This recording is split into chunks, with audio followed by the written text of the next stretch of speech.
Chapter 8 of Staying Fat for Sarah Burns. A number of you have chosen abortion as your topic, Lemmer says toward the end of class, studying a list in her hand. Since there is such an interest, I'm setting aside several days for discussion to be sure everyone gets time. She steps around to the front of her desk, removing her reading glasses. Let me warn you, this is a topic that can get out of hand. Adults don't handle it well. I'd be surprised if there weren't people in the room who have had experience with abortion, either directly or through friends. So I'm going to keep a tight rein on things. I will feel free to remove you from the discussion, or even the room, if you're disrespectful toward other people's views. That won't necessarily mean you're in trouble with the law. It'll just mean I think you need a break. As always, you're entitled to your opinion, but you're also accountable for decency. She doesn't ask for agreement. We've had some pretty spirited discussions over the past 3 weeks about child abuse and women's rights and racism, among other things.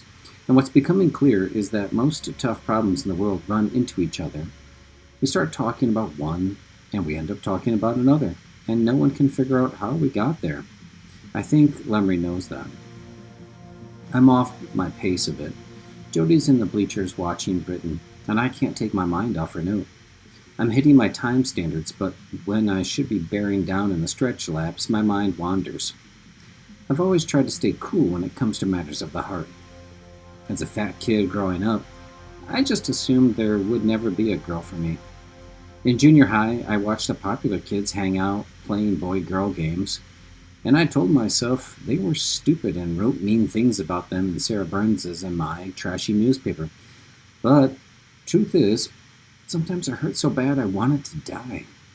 I told myself the kind of friendship I had with Sarah Burns, the tough kind, was better. I think most of us tell ourselves we don't want what we think we can't have just to make life bearable. When I started swimming and began to shed some of my outer insulation, things changed a bit. A few girls have even shown interest in me over the past couple of years. They just weren't the ones I was interested in. Don't think I didn't consider taking up with them anyway, just so I wouldn't look like a social adjusto, but I didn't. So far, I've opted to laugh off my loneliness in that area. But I do know it's serious stuff, and I'll have to deal with it someday.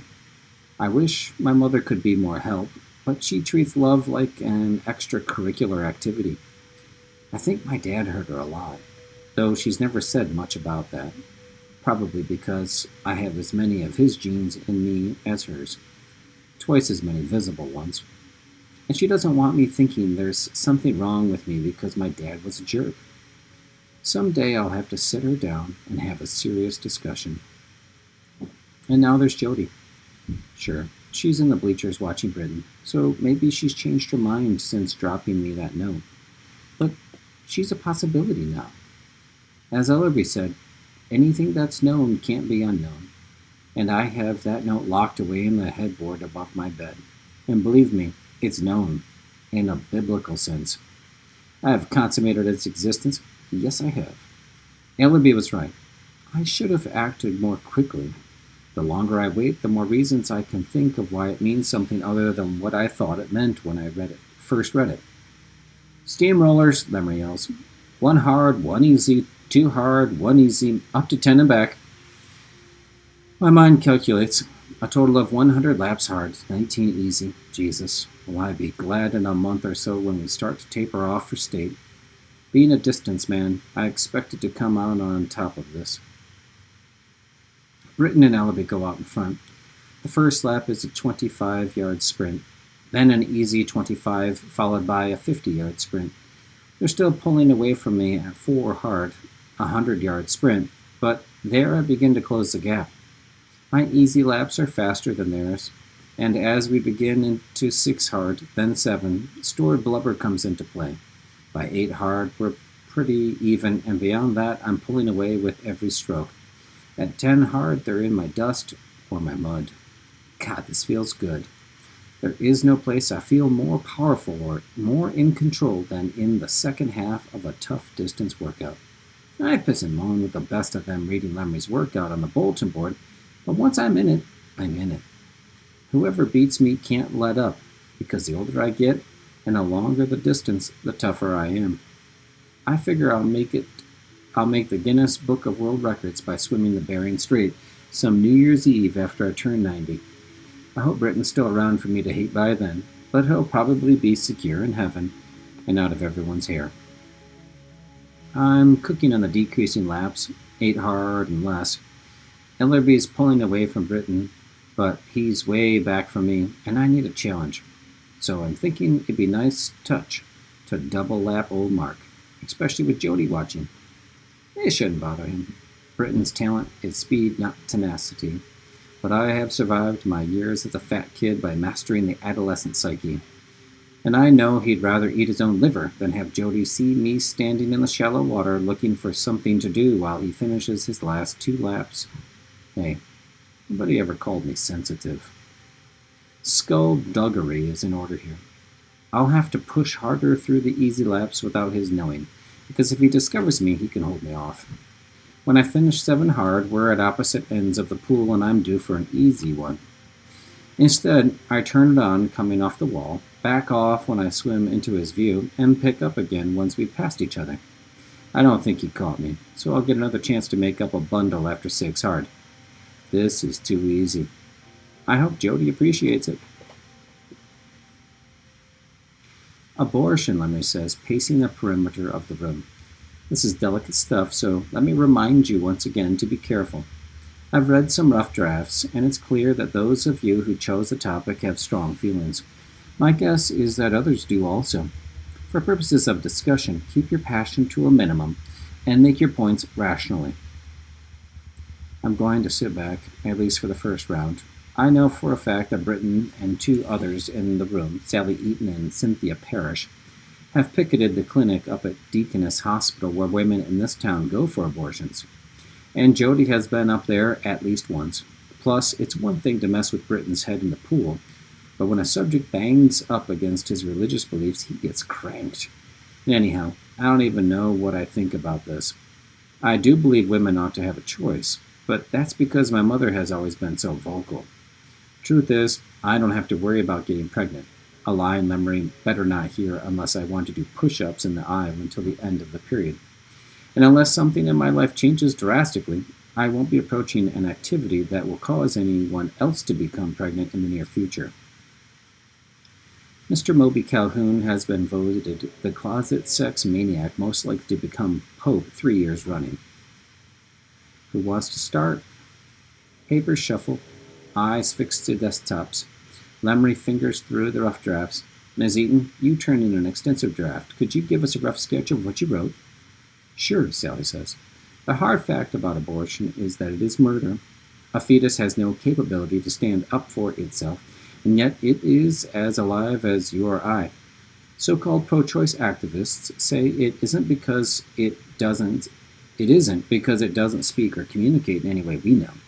Yet, if you look at the growth between conception and birth, which is greater than any period between birth and death, no one can say, in good conscience, it isn't life.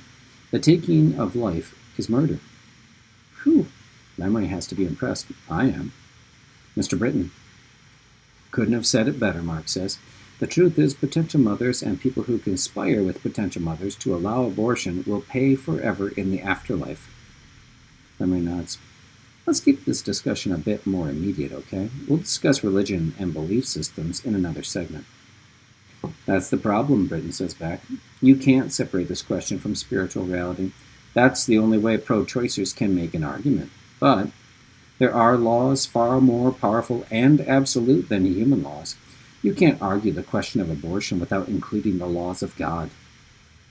You make a good point, Lemry says, but for our discussion we need limits. Or the next thing you'll hear is Mr. Elby making a case for every self-proclaimed prophet and cult leader and tribal shaman and TV huckster, and your spiritual argument will get lost. You'll say once again that the Bible is the Word of God, and Elby will tell you that to 20 billion Muslims and Chinese, because Elby is prone to exaggeration. Then you'll bring in faith, and Elby will counter with biblical interpretation. What you will point out is nothing more than cheap rationalization in order to avoid being responsible to God. Both of you will feel right, nothing will be resolved, and the few members of the class who remain awake will hate both your guts. She said it all in one breath. Not bad. So let it just be understood that your belief says that anyone who participates in abortion will be punished in the afterlife, and let it go at that. Megan Buckman raises her hand. Abortion is not murder, she says. It's a decision. I agree it's a decision, Britton says. It's a decision to commit murder. Megan talks right through him. It's a decision not to have a baby. Calling it murder is just a way to ignite the issue, get emotions in the way of rational decisions. A fetus is a life, Sally says back, pure and simple. The taking of a life is murder. There's nothing emotional about it. Ellaby watches intently, holding back, which is unusual.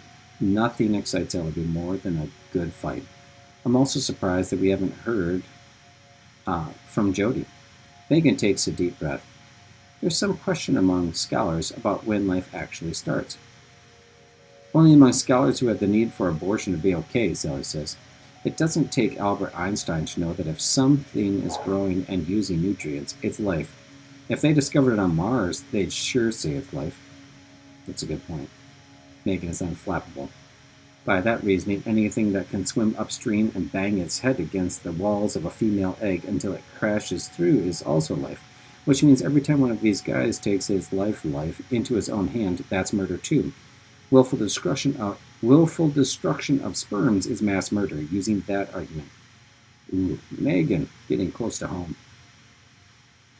Lemery has the hint of a smile on her face, but she says nothing. I guess she dropped her tight reins somewhere. It's not human life until the two are united, Sally says.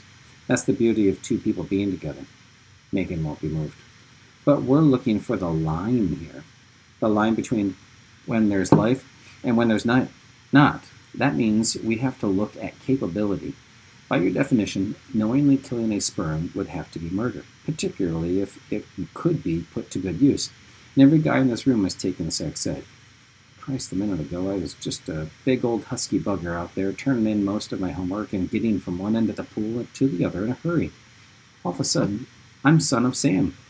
I hold world records in this field. Sally and Megan are taking this argument in the classic direction, though maybe a little far, Lemery says. And I must say, ladies, you've done your homework. Anyone else have thoughts? If you don't, you better get some. This issue won't go away. What about you, Moby? I was just thinking of what to say when I turned myself in to the authorities, I say, staring at my desk. Yes, sir, detective, I knew they could make a baby, but I gave them a home in my sock anyway. It gets a laugh, and even a few female shrieks. People who joke about something this serious, Sally says evenly, are either poorly informed or they're afraid to stand up for what they believe. That embarrasses me a bit. Look, Sally, the reason I haven't said anything is that Coach will ask for a solution, and I don't have one. If I took seriously what I've heard so far, I could wind up thinking all the guys in the room are going to have to spend the bulk of their adult years in prison to get out just in time to go straight to hell. And I guess there could be a case made for bringing charges against any girl who knowingly lets an egg drop without trying her best to get it fertilized. But by Britain's standards, she'd have to be married to do that. So everyone should be married by the time they're 12, just in case. In other words, it gets pretty ridiculous. The sperm and egg argument isn't mine, Sally says. It's Megan's, and she used it to make a rational argument look silly. I say, maybe.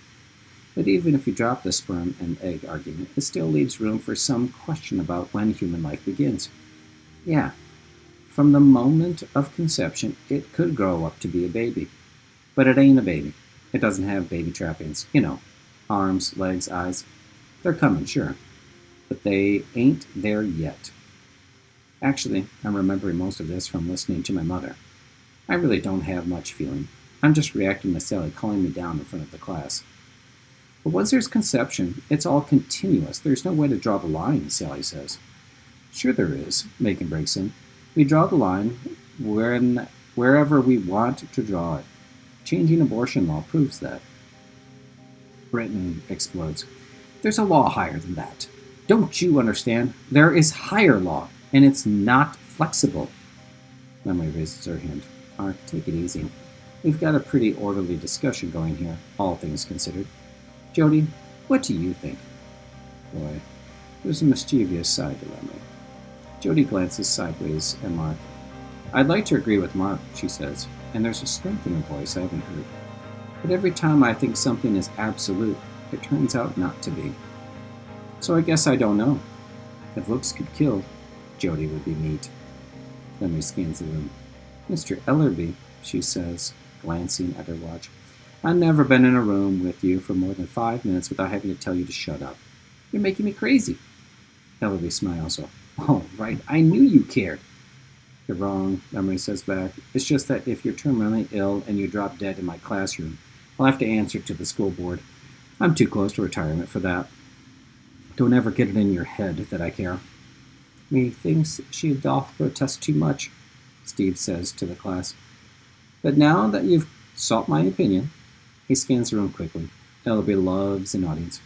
I think this. When does life begin argument is kind of cute, but it's a dead end. If we let it go long enough, somebody will get punched in the nose or Britain will have a coronary incident. No offense, Sally, but most of the right-to-lifers I know, and I know a lot of them because they call at our house pretty regularly to say how much they hate my dad, get all wrapped up with life in the womb and life after death, but for that matter, but they don't give a rip about life after birth. All you have to do is look around you to see we've got big trouble in that area. People are starving to death all over the world. Their lives are spent trying to get something into their bellies, which they never get. And then they die. And to tell you the truth, the people who seem willing to fight to the death, or who are at least willing to carry a poster in front of the Deaconess Clinic, are politically against giving them anything. The second they're born, they're on their own. Ellerby shakes his head in exasperation. Or take right here in this country. Take babies who aren't starving to death, but who want and nobody wants or are only going to make their mother's lives impossible. I know this mom in my dad's church. She's had one baby who was permanently brain damaged because her boyfriend beat the kid when he was only 4 months old. No shit. Broke his skull.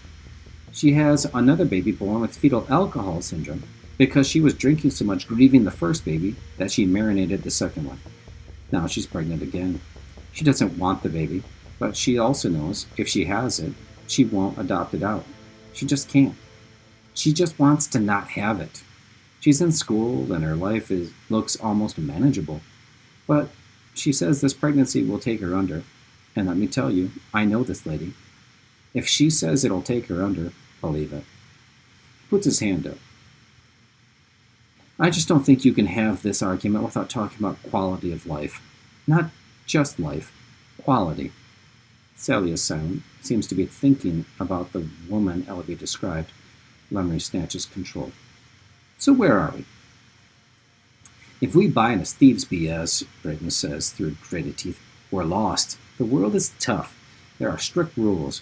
Ellerby's story is sad, but the rules here are clear. If you fornicate, you take the chance of pregnancy. If you get pregnant, you have the responsibility to have the baby. You have the obligation to have the baby.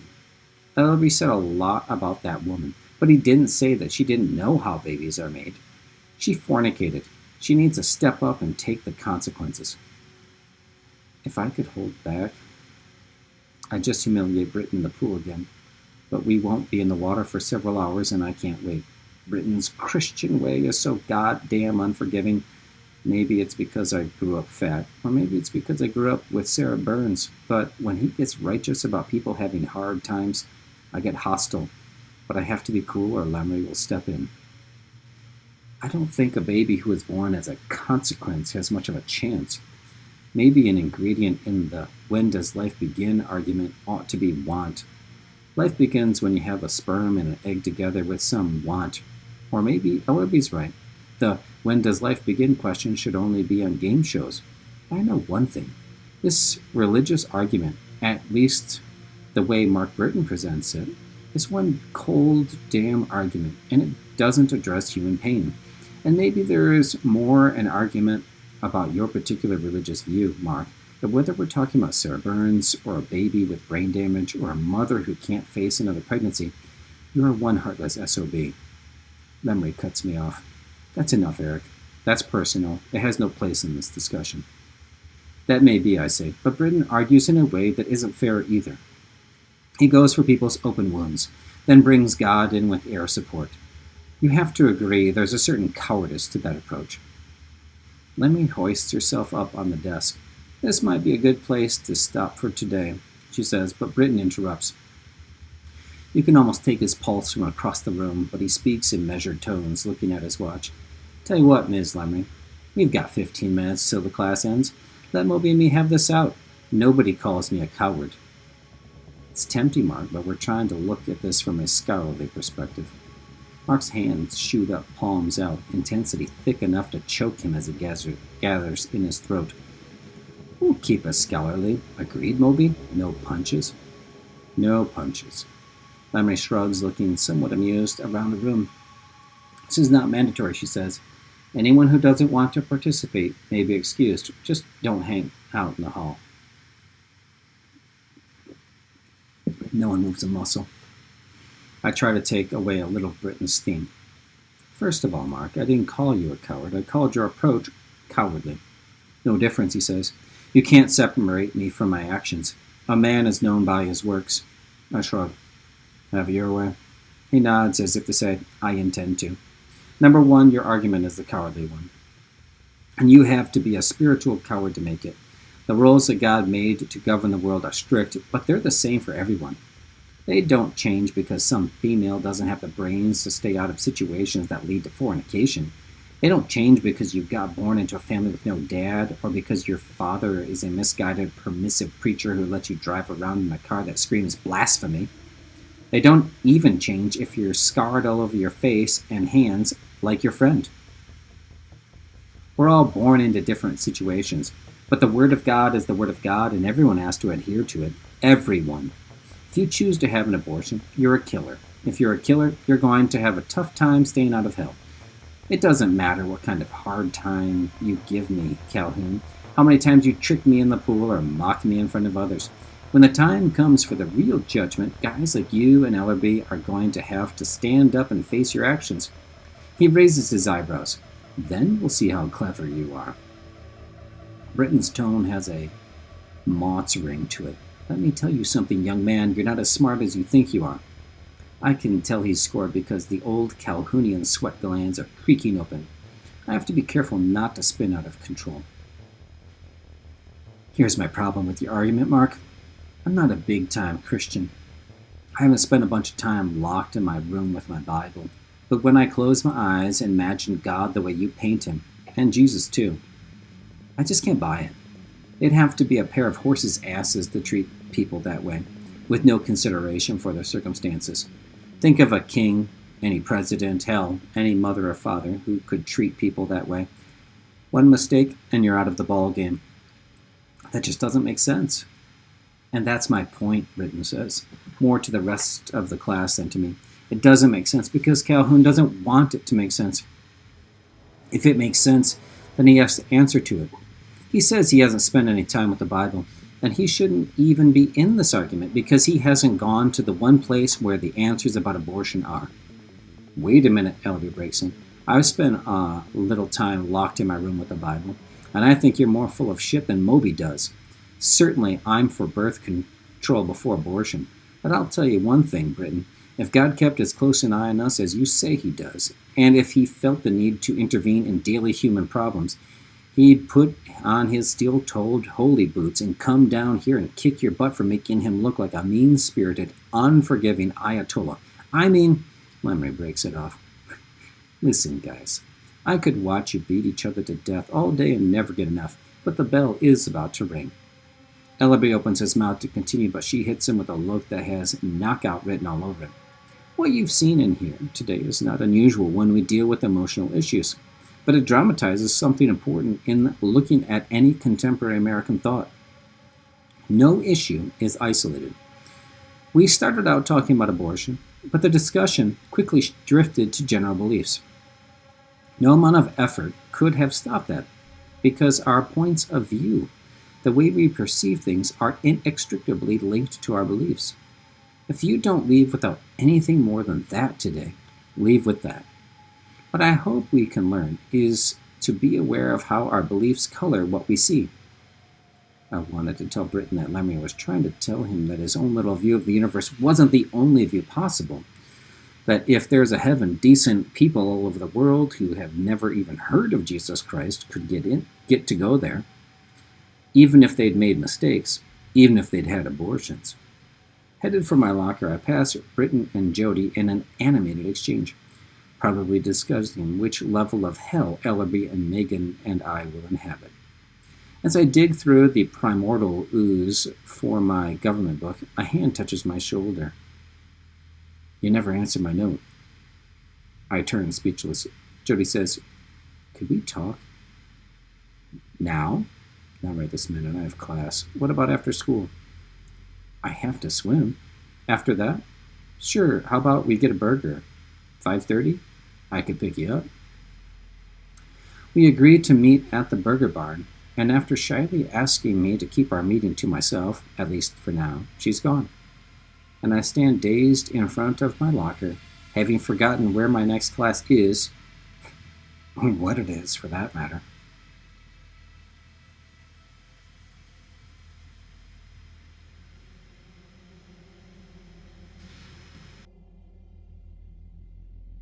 Chapter 8, Analysis. This is a fiery chapter. Boy, talking about abortion is a tricky conversation. And this book does a very nice job of sort of addressing the complexity of the issue. It's an issue that has a lot of emotion attached to it.